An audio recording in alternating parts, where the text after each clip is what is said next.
Hi friends, எல்லோரும் எப்படி இருக்கீங்க? நல்லா இருக்கீங்கன்னு நம்புகிறேன். இன்றைக்கி இந்த வீடியோவில் நம்ம என்ன பார்க்க போகிறோம்னு பார்த்தீங்கன்னா, ஒரு லாஸ்ட் வீடியோவில் சொன்ன மாதிரி தான், ஒரு ஃப்ளாட் வாங்க போகிறீங்க அப்படின்னா இன்னும் நல்லா செக் பண்ணியிருக்கணும்னு போன வீடியோவில் சொல்லியிருந்தோம். இது அதோட கண்டினியூஷன் தான், பட் கொஞ்சம் லாங் வீடியோவாக இருக்கும். ஸோ நம்ம ஃப்ளாட் வாங்குகிறோன்னு ஒரு முடிவு பண்ணிட்டோம் அப்படின்னா, நம்ம லாஸ்ட் வீடியோவில் சொன்ன மாதிரி அம்யூனிட்டிஸ் அண்ட் லொக்கேஷன்ஸ் பார்க்கணும். எந்த இடம் வாங்க போகிறோம், டிரான்ஸ்போர்ட்டேஷன், ஸ்கூல், ஹாஸ்பிட்டல்ஸ் இதெல்லாம் இருக்கா, ஏரியா சேஃப்டியாக இருக்கா, சேஃபாக இருக்கா, ஃபேமிலி சேஃபாக இருக்க முடியுமா அப்படின்றத பார்க்கணும். அதே மாதிரி கேட்டட் கம்யூனிட்டியாக இருக்கான்னு சொல்லி செக் பண்ணியிருக்கணும் அப்படின்னு சொல்லியிருந்தோம். அதே மாதிரி பார்த்திங்கன்னா பில்டரோட அந்த sale deal, EC agreement and proper tax pay பண்ண ரெசிப்ட்ஸ் இதெல்லாம் இருக்கா, proper sewage and proper water connection, building plan அப்ரூவ்டா, இதெல்லாம் நம்ம பக்காவாக செக் பண்ணியிருக்கணும். எதுக்காக சொல்ல வரோம் அப்படின்னா, நாளைக்கு ஃப்ளாட்ஸ் வாங்குகிறோம் அப்படின்னா நிறைய பேர் சொல்கிற விஷயந்தான், டெப்ரிஷியேஷன் நிறையா இருக்கும். ஆரம்பத்தில் பெருசாக இருக்காது, போக போக டெப்ரிஷியேஷன்ஸ் இருக்குன்னு சொல்லுவாங்க. ஏன்னா இது அன்டிவைடிங் லேண்ட் ஷேர்ன்னு சொல்லுவாங்க, யூடிஎஸ் சொல்லுவாங்க. ஸோ அதனால் இதுக்கு எப்பவுமே அதோட ரேட் ஆஃப் வால்யூம் ஆஃப் அந்த வீட்டோட மதிப்பு கம்மியாகும் போக போக அப்படின்னு சொல்லுவாங்க. ஸோ அதுக்கு முன்னாடி நம்ம என்னதான் கம்மியாகணும் இருந்தாலும் இதெல்லாம் நம்ம செக் பண்ணியிருந்தோம் அப்படின்னா இதெல்லாம் ஒரு ஃபேக்டராக அதில் போய் சேர்ந்து இன்னும் கொஞ்சம் மார்க்கெட் வேல்யூ டவுன் பண்ணிடும். அதுக்காக தான் நம்ம எல்லாத்தையும் செக் பண்ணிக்கணும். அதுக்கப்புறம் எகைன் ஃபினான்ஷியல் மேட்டர்ஸ் லைக் என்ன சொல்ல வராரு பில்டர், என்ன ப்ரைஸ் போடுறாங்க. அவங்க பார்த்திங்கன்னா ஒரு பில்டிங்க்கு எக்ஸாம்பிள் இது ஒரு சென்னையோட மதிப்பு வச்சு சொல்கிறேன். மேபி திருச்சி, கோயம்புத்தூர் மற்ற ஊர்கள்லாம் அந்தந்த ஊரில் என்னென்ன ரேட்ஸ் இருக்கோ அந்தந்த ரேட்ஸை நம்ம கால்குலேட் பண்ணிக்கணும். இப்போ சென்னையில் ஒரு எக்ஸாம்பிளுக்கு தான் உதாரணத்துக்கு சொல்கிறேன். ஒரு ஸ்கொயர் ஃபீட் 7,500 அப்படின்னு சொல்கிறாங்கன்னு வச்சுக்கோங்களேன். அப்படின்னா அவங்க land plus building construction cost quality எல்லாத்தையும் சேர்த்து தான் போட்டிருப்பாங்க. இப்போ நீங்கள் ஒரு 1000 ஸ்கொயர் ஃபீட் ஃப்ளாட் வாங்குறீங்க அப்படின்னா 1000 ஸ்கொயர் ஃபீட்டு 7,500 போடும்போது ஆல்மோஸ்ட் நமக்கு 75 lakhs வந்துடும். இது இன்க்ளூடிங் என்ன, டைல்ஸு, ப்ராப்பர் கன்ஸ்ட்ரக்ஷன், ப்ராப்பரான fittings, connections, everything, electric work, electric எல்லாமே சொல்லிவிடுவாங்க. இது இல்லாமல் என்னென்னலாம் அடிஷ்னல் காஸ்ட் வரும், நம்ம எப்படி ப்ரிப்பேர்டாக இருக்கணும் அப்படின்னு பார்த்தா, அவங்க திடீர்னு சொல்லுவாங்க பார்க்கிங்லாம் இதில் வராது, பார்க்கிங்க்கு நீங்கள் ஒரு 3 lakhs டெபாசிட் பண்ணணும் அப்படின்னு சொன்னால் தான் உங்களுக்கு அலோகேட் பண்ண பார்க்கிங் கொடுக்க முடியும். இல்லைனா நீங்கள் பில்டிங் பிளான் படியே இருக்குது அப்படின்னா உங்களுக்கு கேட்குற பார்க்கிங் பொசிஷன் இருக்காது. மேபி ஃப்ரண்ட் பொசிஷன் வராமல் பேக் சைட் கொடுக்கறதுக்கு வாய்ப்பு உண்டு. அது ஸ்மால் சைஸாக கூட இருக்கும்.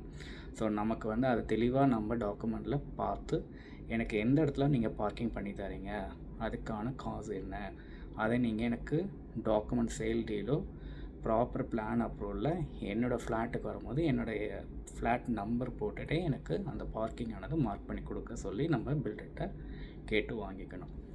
ரெண்டாவதாக என்ன பண்ணியிருக்கணும் அப்படின்னு பார்த்தா, வேறு என்ன டெபாசிட் ஃபண்டு மாதிரி கேட்குறாங்க. ஃபார் எக்ஸாம்பிள் கார்பஸ் ஃபண்டுன்னு சொல்லுவாங்க.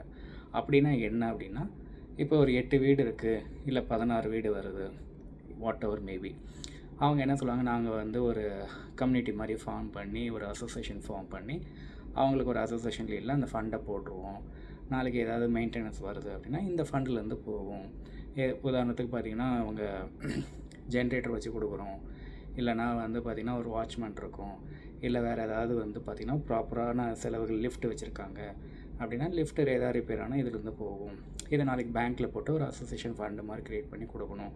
இதுக்கு நீங்கள் ஒரு 50,000 பே பண்ணணும், ஒரு 1 lakh பே பண்ணணும் அப்படின்னு ஒரு விஷயங்கள்லாம் சொல்லுவாங்க.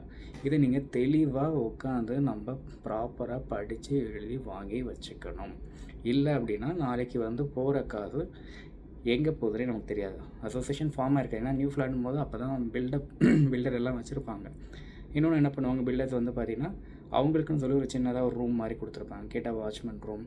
இல்லைனா இந்த ஃப்ளாட்ஸ் அசோசியேஷன் வந்த பிறகு நீங்கள் இன்டோர் கேம்ஸ் மாதிரி carrom or chess or whatever maybe நீங்கள் அதுக்காக யூஸ் பண்ணிக்கலாம் அப்படின்னு சொல்லுவாங்க.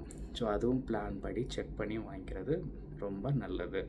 இருக்கா இல்லையா அப்படின்றத தெளிவாக வாங்கிக்கணும். நம்ம இன்னும் பண்ணுற ஒரே ஒரு தப்பு என்னென்னா, யார் பக்கத்து வீட்டில் இருக்காங்க அப்படின்னு நம்ம செக் பண்ண மாட்டோம். ஏன்னா நம்ம இருக்க பிஸி. இன்னொன்று வந்து சில நேரம் வந்து சில பேர் பேசுவாங்க, சில பேர் பேச மாட்டாங்க. ரொம்ப ரெஸ்ட்ரிக்டோடு இருப்பாங்க. எதுக்கு அவங்கக்கிட்ட பேசிக்கிட்டு அப்படின்னு.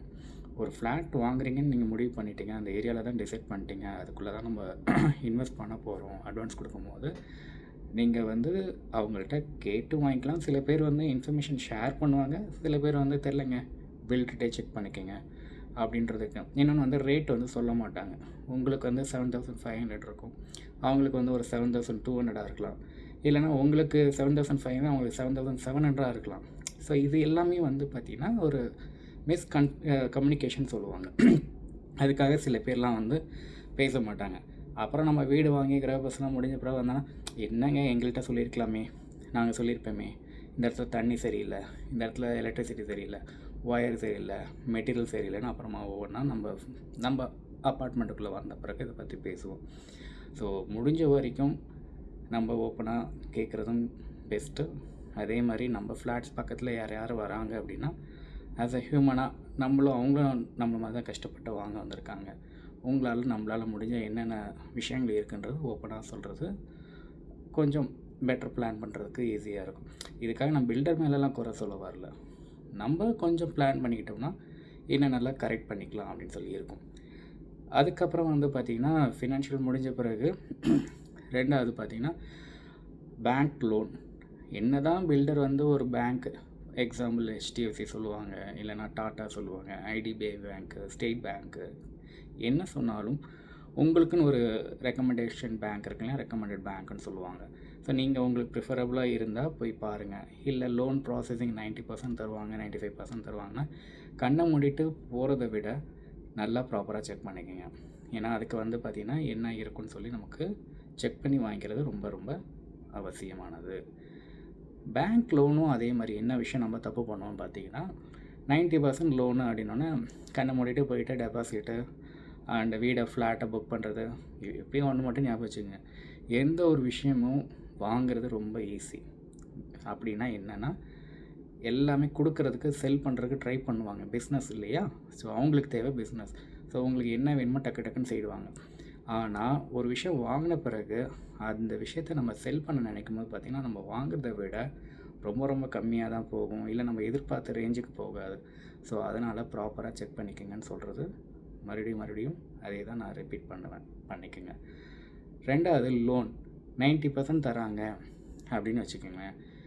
ஒரு உதாரணத்துக்கு 50 லட்ச ரூபா ஃப்ளாட்டுக்கு நீங்கள் வந்து ரெஜிஸ்டர் பண்ண போகிறீங்க. ரெஜிஸ்டர் வந்து எவ்வளோ செலவாகும்னு சொல்லுவாங்க, ஒரு 11% to ஒரு 12% ரேஞ்ச் சொல்லுவாங்க. அப்போ ஒரு 50 லட்சம் அதுக்கு பார்த்திங்கன்னா ஒரு 6 லட்சம்லேருந்து 7 லட்ச ரூபா ரெஜிஸ்ட்ரேஷன் காஸ்ட் வரும். அப்புறம் டாக்குமெண்டேஷன்றது சேல் டீடும் போடணும், கன்ஸ்ட்ரக்ஷன் அக்ரிமெண்ட் போடணும், உங்களுக்கும் பில்டருக்குள்ள ஒரு அக்ரிமெண்ட்டு, ரெஜிஸ்ட்ரேஷன் செலவுகள் வரும். நீங்கள் வந்து ஒரு 7 லட்சம் அப்படின்னா ஒரு 50 லட்சம் வீட்டுக்கு 7 லட்ச ரூபா ரெஜிஸ்ட்ரேஷனாக, என்னை பொறுத்த வரைக்கும் நீங்கள் எக்ஸ்பீரியன்ஸ்டாக இருக்கணும் அப்படின்னு நினச்சிங்கன்னா, எந்த ஒரு செலவுகளும் வந்து நம்மளால் மேனேஜ் பண்ணால் நீங்கள் அதுலேருந்து தயவுசெய்து இன்னும் ஒரு எக்ஸ்ட்ரா 3 லட்சம் வச்சுங்க. 50 லட்சம் ஃப்ளாட்டுக்கு நீங்கள் 60 லட்சமாக வச்சுக்கணும். அதுதான் உங்களுக்கு சேஃப்டியாக இருக்கும். ரெண்டாவது 90% லோன் அப்படின்னு சொல்லும்போது நீங்கள் எவ்வளோ கொடுக்குறீங்க அப்படின்ட்டு இருக்கும் இல்லையா? இப்போ 50 லட்சம் ஃப்ளாட்டுக்கு வந்து நீங்கள் 5 லட்ச ரூபானாச்சும் கொடுக்கணும், 10% நீங்கள் கொடுக்கணும். மிச்சம் 90 தான் பேங்க் கொடுப்பாங்க. 45%, 45 லேக்ஸ் கொடுப்பாங்க. அந்த 45 லேக்ஸை வந்து நீங்கள் எவ்வளோ இஎம்ஐ போடுறாங்க, எவ்வளோ இன்ட்ரெஸ்ட் போடுறாங்க, ரேட் ஆஃப் இன்ட்ரெஸ்ட் போடுறாங்க, எத்தனை மாதத்துக்கு நமக்கு லோன் கிடைக்குது, 15 வருஷமா, 20 வருஷமா, 25, 30. ஸோ நமக்கு இஎம்ஐ கம்மி பண்ணும்போது வருஷங்கள் அதிகமாகும், வருஷங்கள் கம்மியாகும் போது இஎம்ஐ வந்து அதிகமாகும். இப்போ ஒரு 45,000 கட்டுறீங்க அப்படின்னா ஒரு 15 வருஷத்தில் வந்து முடிக்க முடியும் அப்படின்றக்கு ஒரு ரேட்லாம் கொடுப்பாங்க.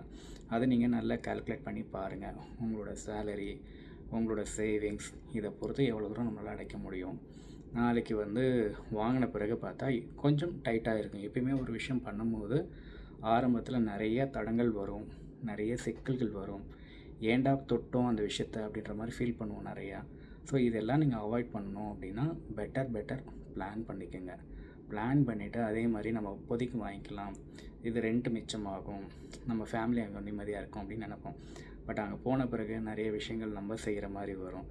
உதாரணத்துக்கு அந்த சொன்ன மாதிரி பார்த்தா வுட் ஒர்க் பண்ணுற மாதிரி வரும், செல்ஃப் பண்ணுற மாதிரி வரும், கிச்சன் கபோர்ட் பண்ணுற மாதிரி வரும், இல்லை வேறு ஏதாவது செலவுகள் வரும், எக்ஸ்ட்ரா இருக்கும். ஸோ எல்லாத்துக்குமே நீங்கள் கொஞ்சம் எக்ஸ்ட்ரா ஒரு அமௌண்ட்டை எடுத்து வச்சுக்கோங்க. ஸோ 50 லட்சம் ஃப்ளாட் சொல்கிறாங்க அப்படின்னா ரெஜிஸ்ட்ரேஷனோட சேர்த்து ஒரு 60 லட்சம் வரும். எக்ஸ்ட்ரா உங்களுக்கு ஹவுஸ் வார்மிங் ஃபங்க்ஷன் அண்ட் கொஞ்சம் உள்ளுக்குள்ளே இன்டீரியர் ஒர்க் ஏதாவது பண்ணுற மாதிரி இருந்தால் ஒரு 3 to 5 lakhs எடுத்து வச்சிங்க அப்படின்னா 60 to 65 இருந்தால் ஒரு 50 லட்சம் ஃப்ளாட்டை நம்மளால் வாங்க முடியும். இது ப்ராப்பராக பிளான் பண்ணுங்கள். நெக்ஸ்ட் வீடியோவில் நான் எப்படிலாம் லோன் பார்க்கணும், எப்படி பண்ணணும் அப்படின்றத நான் சொல்கிறேன். உங்களுக்கு வேறு ஏதாவது கமெண்ட்ஸ் இருந்தால் கமெண்ட் செக்ஷனில் கமெண்ட் பண்ணுங்கள். இந்த வீடியோ பிடிச்சிருந்தால் ஃப்ரெண்ட்ஸ் அண்ட் ஃபேமிலிக்கு ஷேர் பண்ணுங்கள். முடிஞ்சால் ஒரு லைக் பண்ணுங்கள், சப்ஸ்கிரைப் பண்ணுங்கள். தேங்க்யூ. நெக்ஸ்ட் வீடியோவில் நம்ம இன்னொரு சாப்டரை பற்றி டீட்டெயிலாக பேசலாம். தேங்க்யூ. பாய்.